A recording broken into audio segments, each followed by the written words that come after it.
আমি আসলে কাউকে কিছু শেখাতে যাই না বা কাউকে কিছু শেখাতে চাই না।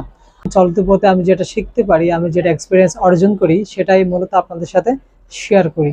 সো আজকেও আমার একটা এক্সপিরিয়েন্স আপনাদের সাথে শেয়ার করতে যাচ্ছি। সেটা হচ্ছে যে অনেক সময় চলতে পথে বা পাবলিক প্লেসে অনেকেই আমি বলতে শুনেছি, বিশেষ করে অনেক মহিলাকে আমি বলতে শুনেছি যে তার সাথে থেকে আমার জীবনটা শেষ করে ফেলছি, অথবা আমাদের মধ্যে অনেকে সাধারণভাবে বলে থাকে যে আমার জীবনটা আমি শেষ করে ফেলছি।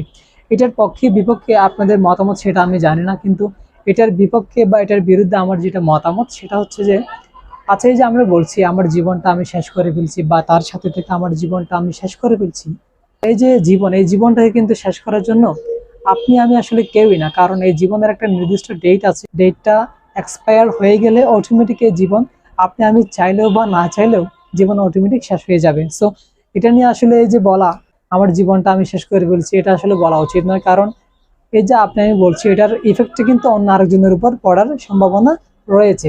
এটা আপনি এখন বুঝতে না পারলে একটা নির্দিষ্ট সময়কে আপনি এটা বুঝতে পারবেন। অনেকে তো এমনও করে যে এই জীবনটাকে শেষ না করার জন্য নিজের মনের মধ্যে অনেক ধরনের লোভ লালসা তৈরি করে থাকে, অথচ সে জানেই না এই যে লোভ লালসা তার মনের মধ্যে, হৃদয়ের মধ্যে তৈরি করছে, এই লোভ লালসা কিন্তু তার জীবনটাকে ধ্বংস করার জন্য, শেষ করার জন্য আর সামনের দিকে এগিয়ে নিয়ে যাচ্ছে। এটা সে বুঝতেই পারছে না। আমি সবসময় একটা কথা বলি, সেটা হচ্ছে যে আমরা কখনোই আসলে লোভ লালসা না করি। কারণ এই যে লোভ লালসা, এগুলো আসলে আমাদের জীবনটাকে আরো নষ্ট করে ফেলে, আমাদের জীবনটাকে শেষ হওয়ার জন্য আরো সামনের দিকে এগিয়ে নিয়ে যায়। তো কখনো আসলে লোভ লালসা করা উচিত নয়। কারণ এই জীবনটা হচ্ছে একটা ক্ষণস্থায়ী জীবন, তাই যতদিন বাঁচি সুন্দর করে বাঁচি, লোভ লালসা মুক্ত একটা জীবন গড়ি। ধন্যবাদ। আসসালামু আলাইকুম। ভিডিওটি যদি ভালো লাগে অবশ্যই শেয়ার করবেন।